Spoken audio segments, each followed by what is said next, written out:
Asalaamu calaykum waraxmatullaahi tacaala wabarakaatuhu. Waa taxane aan uga hadlayno ururka dhalinyarada Soomaaliyeed ee SYL qaybtiisii koowaad.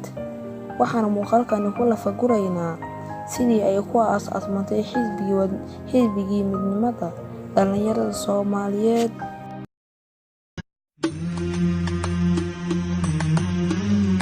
Maalintii 15aad bishii May 1943 waxa uu dilaacay waa cusub waddankeena sharafta leh kadib markii waddanka looga dhawaaqay dhalashadii ugu horeysay ee xisbi wadani ah, kaas oo ahaa xisbigii midnimada dhalinyarada Soomaaliyeed. Bilo ka hor maalintaasi waxaa galab kulmay Cabdiqaadir Shaqaawadiin iyo Yaasiin Xaaji Cismaan Sharma-Arke. Waxayna ahaayeen laba saaxiib oo aad isugu weyn, qulubtoodana ay ka buuxdo jacaylka waddankooda qaaliga ah. Way kulmeen, waxayna ka sheekaysteen maamulka isticmaalka ee Ingiriiska, iyada oo mid kasta uu xambaarsanaa fikrad uu u arkayay in ay u wanaagsan tahay waddanka. Halka Cabdiqaadir wuxuu u arkay in la aas-aaso urur islaami ah oo xaqiijiya waxyaabaha muslimiintu ay u baahan yihiin. Yaasiinna wuxuu arkay in la aas-aaso xisbi siyaasi ah oo matala shacabka Soomaaliyeed, dalbanaya midnimada waddanka. Midba midka kale ayuu la wadaagayay wixii laabtiisa ku jira. Way sii socotay sheekadii iyaga oo ka wada hadlayay mowduucan ilaa ay gaareen habeen barkii. Waxayna caadaysteen inay xeebta aadaan galab kasta, iyaga iyo koox kale, waxayna ka sheekaysan jireen arrimaha waddanka iyo waxyaabaha uu keenay gumaysiga. Galab ka mid ah galbaha ayay aadeen xeebta, waxayna dhexdooda ku heshiiyeen inay aas-aasaan gole ay leeyihiin dhalinyarada Soomaaliyeed, ay ku kulmaan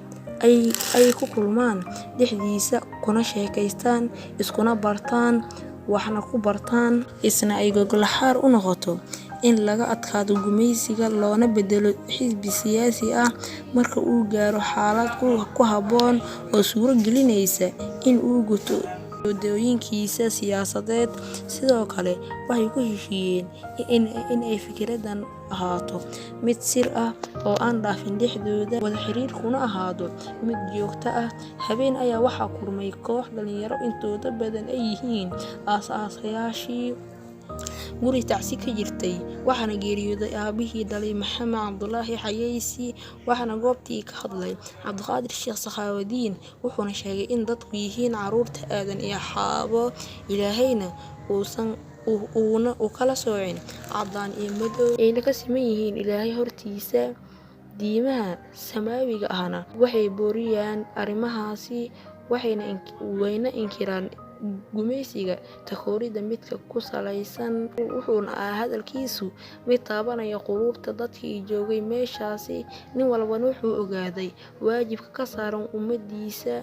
Maalintii xigtay waxaa la qabtay kulan sir ah oo ay ka qayb galeen qaar ka mid ah aas-aasayaasha. Fikradda ugu weyn oo looga hadlayayna waxayna ahayd suurtagalnimada in la aas-aaso gole aan siyaasi ahayn, kaas oo ay ku kulmaan dhalinyaradu si ay isugu barato luuqadda Ingiriiskana ku bartaan, taasoo ay ahayd luuqad ku cusbayd waddanka.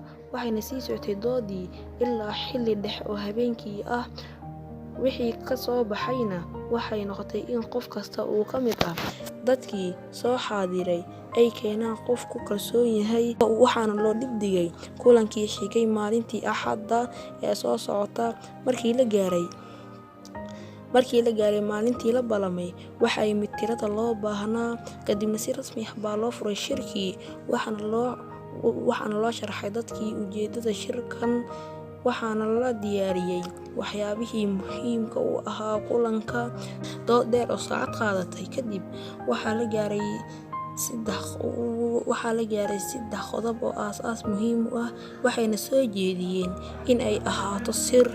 Lambar 1 waxay ahayd in loo gudbiyo codsi dowladda gumaysiga ah ee waddanka haysata Ingiriiska weeyaan in ay oggolaato in la furo magaciisu yahay Golaha Dhalinyarada Soomaaliyeed.